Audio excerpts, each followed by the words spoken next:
Well, good morning, everyone. I know that there's some big news today about us not being able to stay in the building that's been our home for the last number of years. Even when we went virtual, I know the hope was for a return to that place.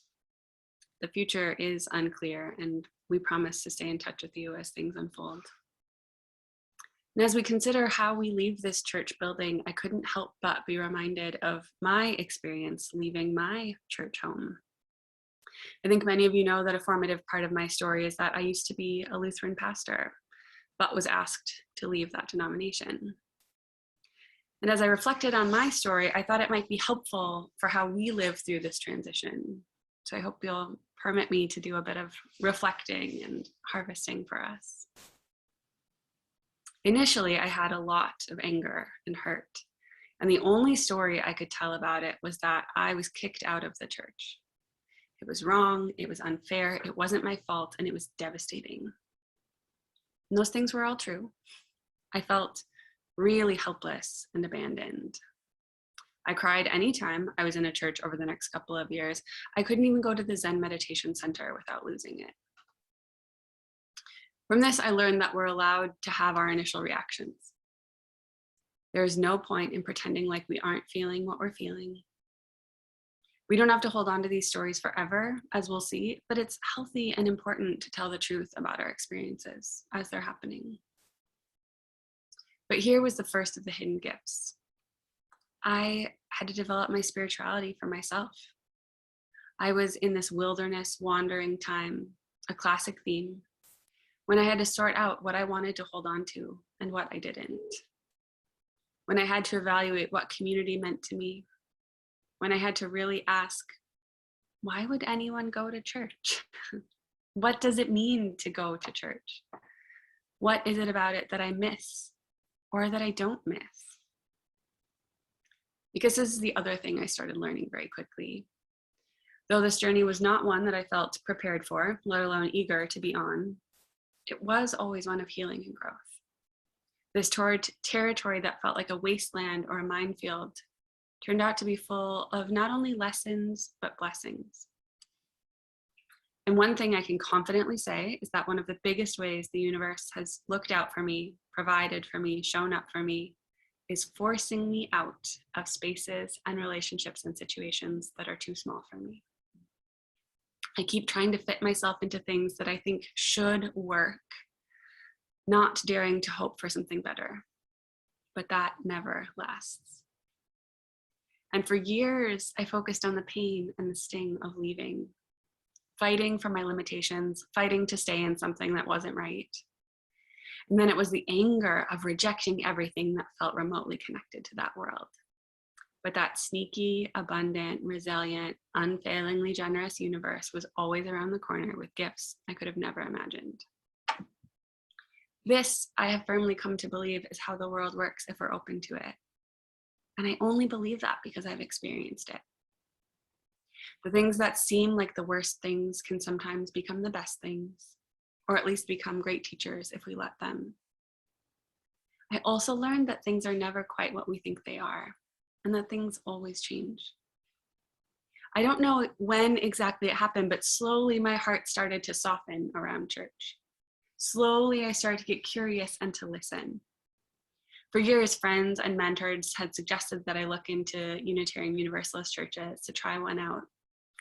And then one day, a little over 3 years ago, a friend offered that familiar idea, and it felt right. So I found a church and went that Sunday.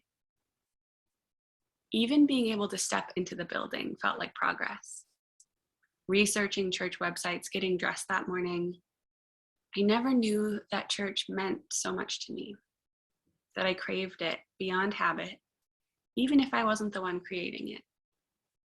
I'd forgotten what it was like to be a participant, to be hungry in my soul and longing to connect with others.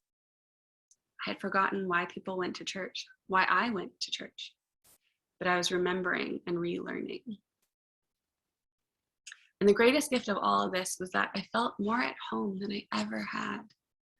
I may have joked about it before, but I was a UU before I even knew what they were. I think the Lutherans knew that I was one too. Suddenly, I was in this place that was speaking in language that I had been using and getting in trouble for. I was comfortable, I was safe, I was seen. I was able to integrate aspects of myself that had always seemed fragmented. My love of nature and my deep materialism was celebrated and shared. I had always loved Starhawk and somehow completely missed the memo that she was a UU theologian. But how many times had I read and preached, spirit and flesh are one. The goddess, the source of wonder, joy, and delight, manifests herself in the whole of the natural order. Nothing about us is set apart from her. Our being, our lives, our world. Matter sings. I was also able to integrate the work I was doing with bodies, healing, and sexuality. My deep materialism had led me to believe that bodies are geniuses and bodies are meant to be enjoyed. And now I had a theological home that celebrated bodies rather than shamed them or at best ignored them. Dr. Stephanie Mitchum, a UU theologian and professor in South Carolina, was writing about how feminist women and men must lead the interrogations of how religions view women and family and sexuality. She was also writing about how the spiritual realm is not distant, but near, having the capacity to affect all aspects of human life. She even writes about Black maternal health disparities, something that I continue to research and bring to my chiropractic life, but never expected to find at church. I was not only feeling at home, I was stunned at how I felt whole. For me, my impulse towards body and healing, my impulse towards justice, my impulse towards the material world, and my impulse towards spirituality were always interconnected and inextricable. And for the first time, I didn't feel alone in that. I came to Unitarian Universalism because it was comfortable, finally. But I stayed because I was challenged. I was not only accepted, I was involved and invited. I had connected with some of the ministers at my new church and had been asked to participate in planning and leading. My first big invitation was to help them create a Good Friday service. And I had a major moment of cringe being pushed back into the Christian box. I thought I wanted to leave that behind. But it was a powerful experience of using my history and fluency in Christianity to translate the stories and rituals into something nourishing and inspiring for my new community. It was a gift I was uniquely equipped to bring. I was also lucky to have a mentor in Reverend Karen Hutt, who was very comfortable in Christianity in many ways, who had grown up with those stories and wasn't ready to throw them out the window like I was eager to. Because of her and my journey towards UU ordination, talk about unexpected blessings, I have had to, and I have gotten to, reclaim and restore and renew things from my past that I thought I was done with. I am mining through my history for what endures, for what can be salvaged and reworked and reimagined. What I'm saying is, my devastation became a blessing, a gift I couldn't have thought to ask for, and certainly wouldn't have dared to. And beyond that, it became an opportunity to grow and become more than I had imagined. And the shift in perspective happened slowly, but it also happened intentionally. So as I look at our leaving the physical place that has been so comfortable and so important, there are a lot of opportunities. A chance to reminisce and be grateful. A chance to mourn and worry and wonder. A chance to be open to what might lie ahead for us in the unknown. What would it be like to see this as a gift? What would it be like to be grateful for where we've been and grateful to be leaving? What would it be like to trust that this is the best thing that could have happened to us? What have we learned from being in this space? And what is worth taking with us? What can we let go of? What are we liberated from that no longer fits? What is now possible? What about this is exciting? What might we remember and rediscover? These are the questions I want us to ask ourselves and one another over these months and for the rest of our time together today. But let's follow Starhawk's words from our invocation this morning. Open our hearts that we may live free at last, joyful in the single song of all that is was, or ever shall be. This is the next verse of the song, but there is still just the single song that carries us along. And learning to trust that continuity, that moving forward with and through change, can be a tremendous blessing. Let it be so.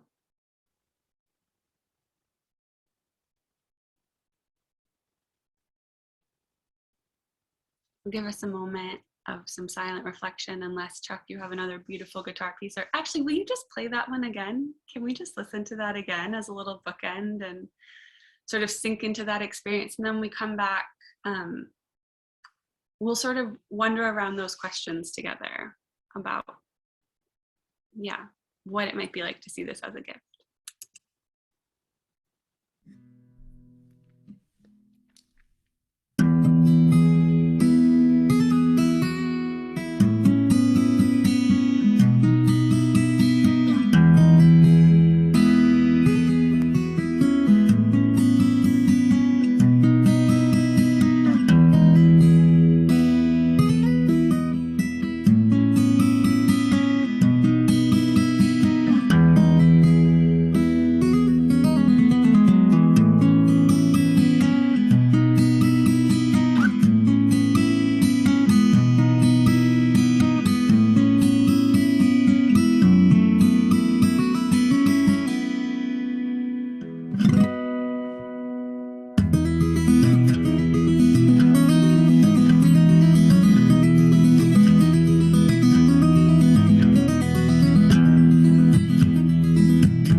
Wow.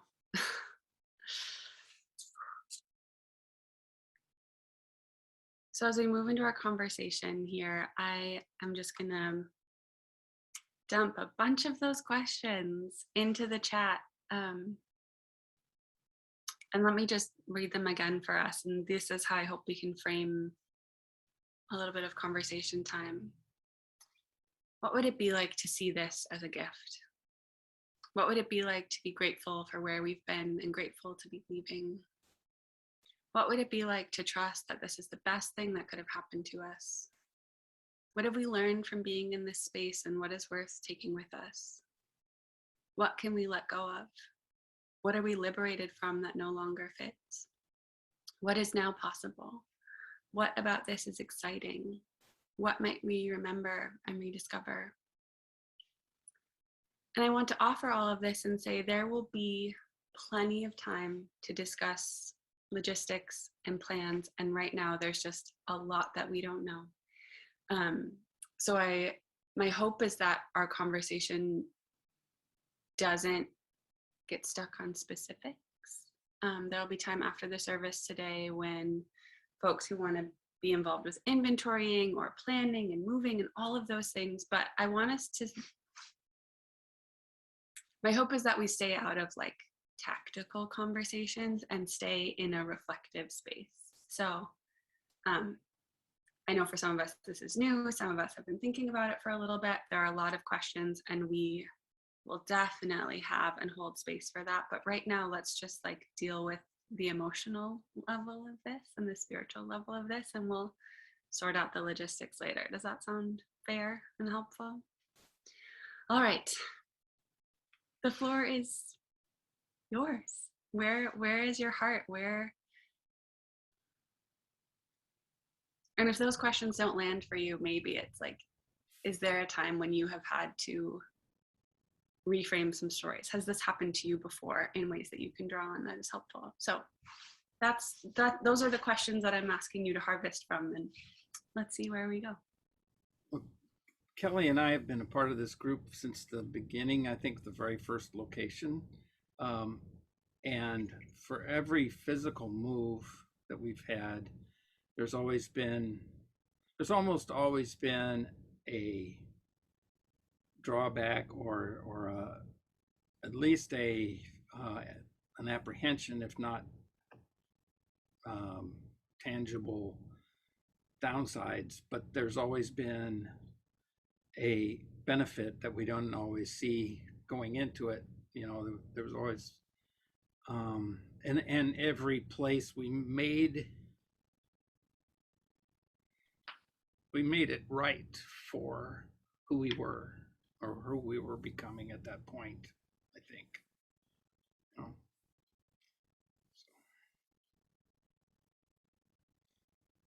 I look forward to that next phase of that process.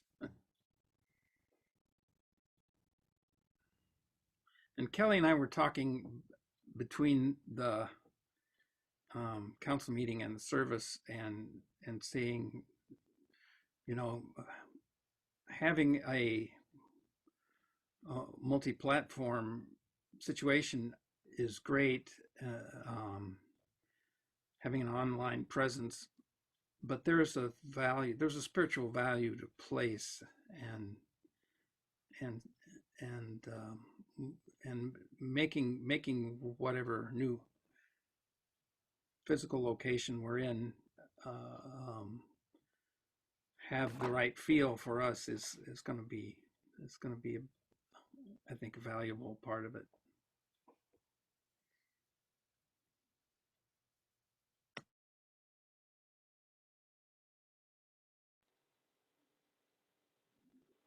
I think it was kind of said in our council meeting, so I can't take credit for this, but it was this does give us that impetus and to move us forward. I mean, we've had 5 years where we kind of, well, the first 3 years we've just kind of like, well, we don't have to decide right now, and then the last two, and this is we're part of the second year of COVID, it just really stalled everything, what we've been trying to do. We've gone through the oh shoot, can't come up with the right word right now, but the work with Phil and discernment process. Got it. um, and trying to figure out that our direction. So, but we've always had this little safety net. Well, we can just stay where we're at. So I think this is a good opportunity to see how we move forward.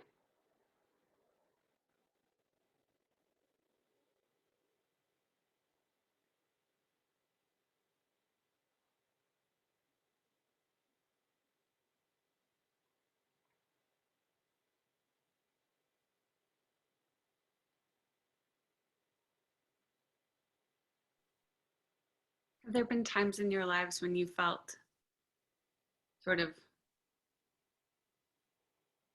pushed out of the nest before you felt like you were ready and found out that that was actually that you did have wings? Like, am I the only one that's had that experience? I mean, I feel like my whole life is all of those experiences. That's like the only story that I have for my life. It's like, did not think I was ready. And then I discovered that it was amazing. But I mean, what are times in your life that you can draw on sort of that archetype and that helpful, like, has this happened to you before? What have those times been that have been? Well, it certainly happened in our lives. My husband got laid off from his job out in Southern California, and we made a stop in Iowa. A company in Iowa hired him. This was at a really, really bad economic time for the business that he was in, and so he was grateful to get a job in Iowa. Well, we were there 6 months and they filed for bankruptcy. So we ended up in Minnesota, which was the best thing that could have happened to us. So, you know, hindsight's 2020. It was pretty darn traumatic at the time. But thinking about the church facility, and I don't know, in my mind, I still have this, I guess subconsciously in my mind, that it's still ours, even though we sold it and we wanted to sell it. We tried to sell it for a long period of time and nothing would work. So this situation was a windfall that made that happen, come true, our wish come true. But the strings were never really severed, or the emotional strings, at least for me. I don't know about other people. So much of people in this group, they just put their hearts and souls into making that crazy space into something that was a church for us. And I wasn't in on that part of it so much. So I can't imagine how people who really worked so hard laying carpet and tile and, you know, just cabinets and all the work that went into it. I would think they would be feeling a little like this is really it. We've it feels as though we postponed that, I guess maybe mourning the building. At least that's kind of how I'm feeling. I don't know about others.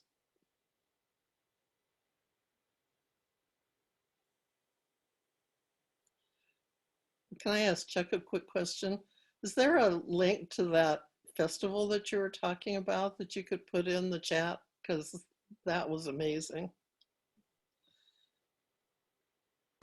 The video I played was just on YouTube, so you can just search Yasmin Williams on YouTube. But I'll look and see if if those performances are archived I think somewhere. they are. We'll check and we'll put it in the MailChimp. Yeah.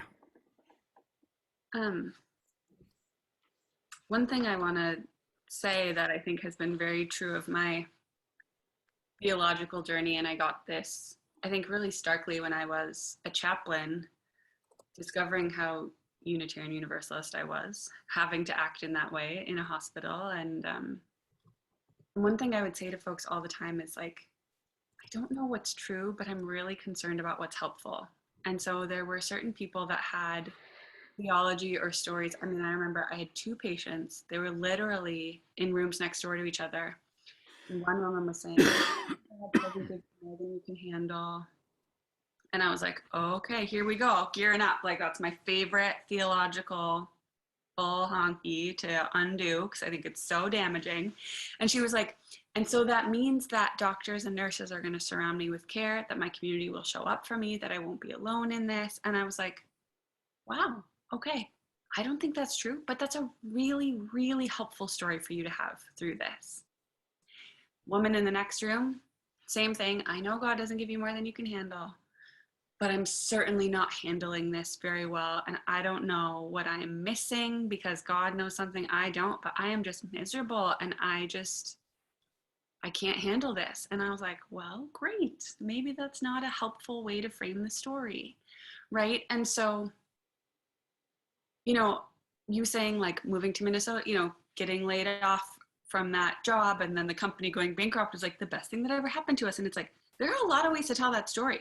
You could be here now and still be super bitter about it and missing California and like, I hate Minnesota. I guess what I'm trying to say is like, we have choices over how we choose to tell the story. And I think one of the biggest things that I learned from leaving the church is that like, it's really powerful when the story can change. And I think Bessel van der Kolk talks a lot about that with trauma as being stuck in one single story. And I was traumatized for years saying, kicked out of the church, blah, blah, blah. And now my story has been able to evolve into a more helpful story that says, what a blessing to be pushed out into a place that I would have never sought out otherwise, right? And so when we are able to be in that place of choosing more helpful ways, more constructive ways to look at the story, I think there's a lot of power in that. And like I said, I think the other important part of my story is like, you're allowed to have those feelings too and be sad and be hurt and be disappointed and mourn the loss of this place. And you might be like, this might be a great thing eventually, but right now I'm really sad because I loved the coffee hour and meeting those people in that way and like all the fun memories we had in that building. So I'm not trying to like preach toxic positivity here. I just am saying like we're allowed to have all of the things and there's power in sort of choosing to look for more helpful ways to frame the story because there are always a lot of ways to look at it. So other hearts, where are you? What are you feeling? When has this lesson come up for you before and you've been able to sort of like learn this? Because I don't expect you to believe anything that I say. I'm only sharing my experiences in the hopes that they connect with yours. So how else has this shown up for you?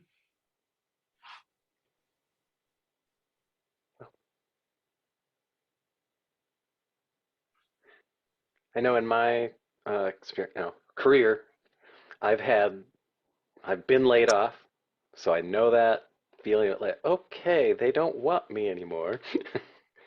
Wasn't so much that as during an economic downturn, so downsizing. And however, because of that, it opened other doors that I was, in that case, forced to go find those other doors and found some very good things. And I got to this new job. I was there for about 3 years. And then I decided I wanted to go in business myself.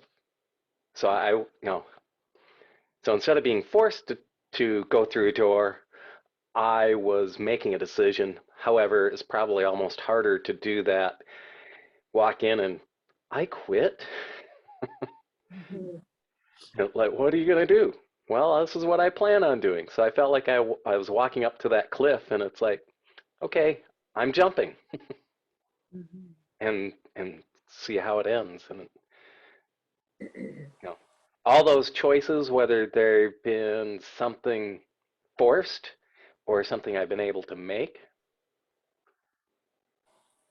you know, has led me in a different, led me to where I am today. So, and for those who don't know, was it November 1st? I actually had to turn in my resignation again, and I quit. Actually, I retired. But they're like, no, you can't. And will you contract for a limited time? So now I'm switching into contracting and setting up a sole proprietorship that will cover Kathy's tutoring and what I do today. So, it's just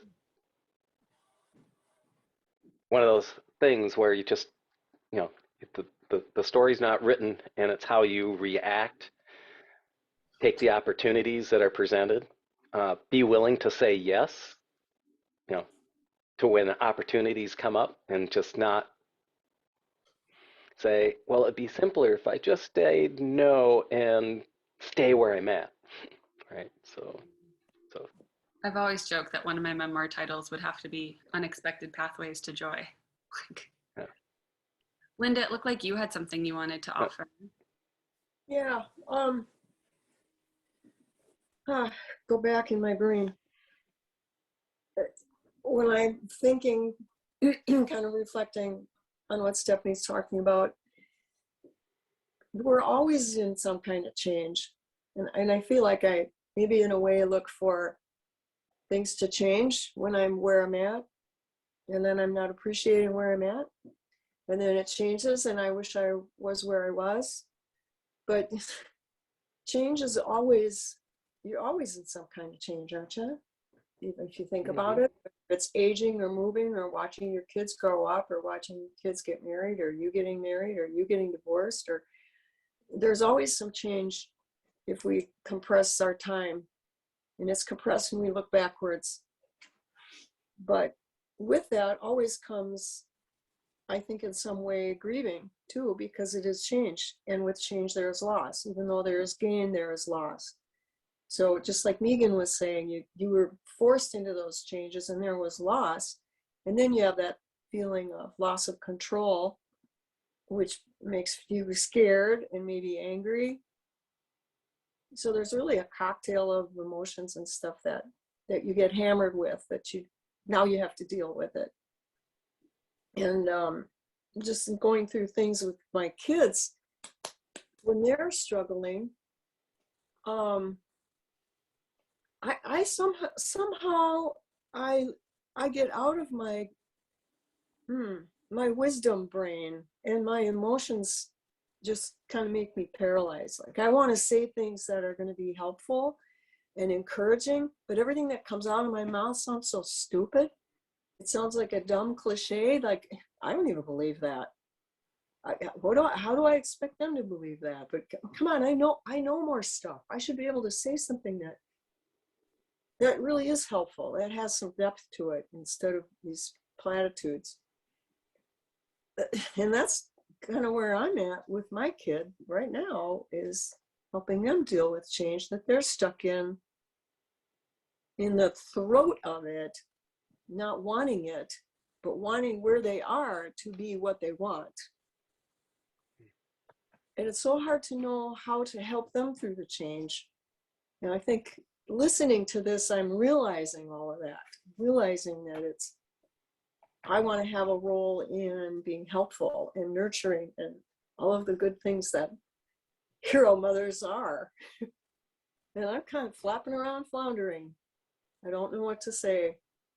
So it really helps to hear about other people's change and their struggles, whether they're current or past, because then it isn't just me and myself. I get a broader swath of humanity in there, and not so egotistical about it. This is all happening to me. Well, thanks for sharing that. We're with you. I had a thought. Seems like a lot of those big changes in my life, there's always been a little bit of a safety valve in the back of my mind, a fallback plan. Like Kelly and I moved to Minnesota. She had just finished college. I quit my job. Neither one of us had jobs to come to, and we were going to live with their parents. And her dad had gotten recently laid off, so there was one income in the house when we first moved in, and then not a grand income at all. But things worked out. But I remember when we knew all of this and we were doing it anyway, and it was like, well, my California job will take me back if we can't find anything, you know. There's always and it seems like every move we had, you know, Kathy and Jim generously opened up their house for services when we couldn't get into this building, or in between Rosemont, meeting at the Rosemont Community Center and this building. And you know, we've always had, and I think right now the fallback plan, or the, you know, the relief valve that it's in the back of my mind, no matter what happens, we still have Zoom, you know. So